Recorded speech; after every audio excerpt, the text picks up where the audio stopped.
आप देख रहे हैं MVTD न्यूज़पेपर चैनल को सब्सक्राइब अवश्य करें। आइए डालते हैं इस खबर पर एक नज़र।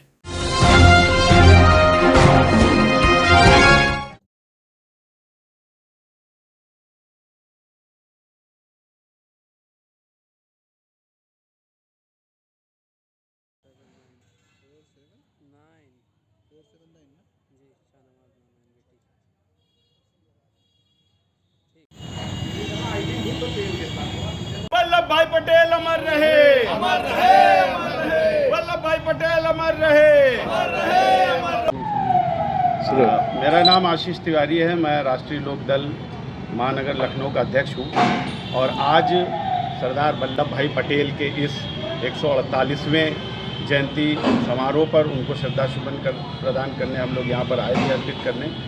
और सरदार वल्लभ भाई पटेल लौह पुरुष जिनको कहा जाता है, महात्मा गांधी ने उनका नाम लौह पुरुष रखा था। 562 रियासतों को मिलाकर एक भारत बनाने का जो काम करा वो वल्लभ भाई पटेल के अलावा किसी में क्षमता नहीं थी। आज उस लौह पुरुष को हम लोग याद करते हैं और आज की राजनीति के परिप्रेक्ष्य में ये चाहते हैं कि हम लोगों के बीच में एक बार फिर से सरदार वल्लभ भाई पटेल जैसा कोई व्यक्ति जन्म ले जो भारत की इस उथल पुथल वाली राजनीति को संभालने का काम करे। वो काम हमारी राष्ट्रीय लोक दल के हमारे राष्ट्रीय अध्यक्ष माननीय जयंत चौधरी जी कर रहे हैं। उन्होंने भी समरसता अभियान के माध्यम से पूरे समाज को जोड़ने का काम करा है। भाईचारा अभियान जो चलाया है, सारे समाज को जोड़ने का काम करा है। जिस तरीके से सरदार वल्लभ भाई पटेल ने सारी रियासतों को जोड़ने का काम करा था और एकता के धागे में पिरोया था, उसी तरीके से हमारे राष्ट्रीय अध्यक्ष माननीय जयंत चौधरी भी भाईचारा और समरसता अभियान के माध्यम से समाज में फैली हुई खाई को पाटने का काम कर रहे हैं। मैं इस मौके पर पुनः सरदार वल्लभ भाई पटेल के चरणों में अपने श्रद्धासुमन अपनी पूरी टीम के साथ में अर्पित करता हूं और ये कामना करता हूं कि हमारा भारत विश्व गुरु बने। देखिए, राष्ट्रीय लोकदल निरंतर सरदार वल्लभ भाई पटेल जी के सिद्धांतों पे चलने का काम कर रहा है। चौधरी चरण सिंह जी हमेशा ये कहा करते थे कि सरदार वल्लभ भाई पटेल ने जो देश को जोड़ने का काम किया है उस एकता को हमें बनाए रखना है। चौधरी चरण सिंह जी के सिद्धांतों को आगे बढ़ाते हुए राष्ट्रीय लोकदल ने हमेशा किसानों की आवाज़ को उठाया।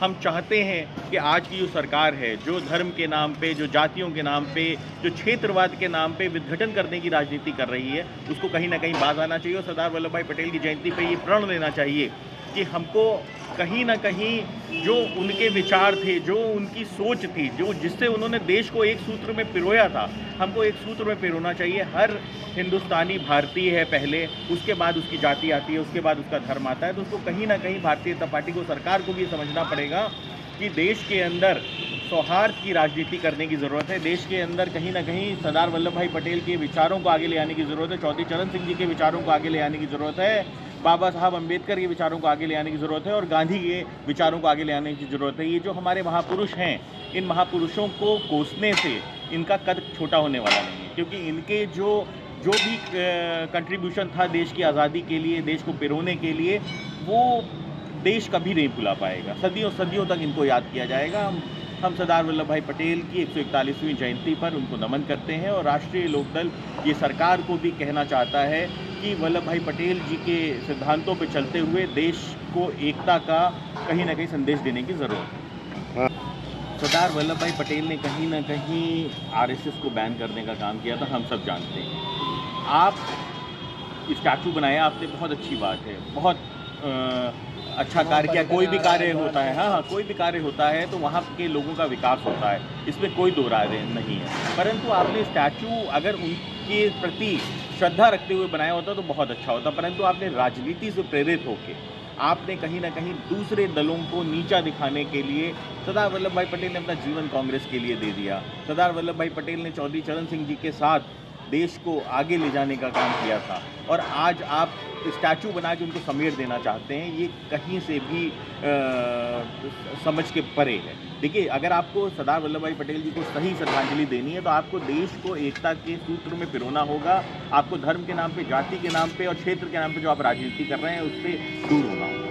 रोहित अग्रवाल हूँ, राष्ट्रीय प्रवक्ता राष्ट्रीय लोकदल। मेरे पास व्यापार प्रकोष्ठ प्रदेश अध्यक्ष का भी कार्यभार है राष्ट्रीय लोकदल। सोचिए मत, सब्सक्राइब कीजिए।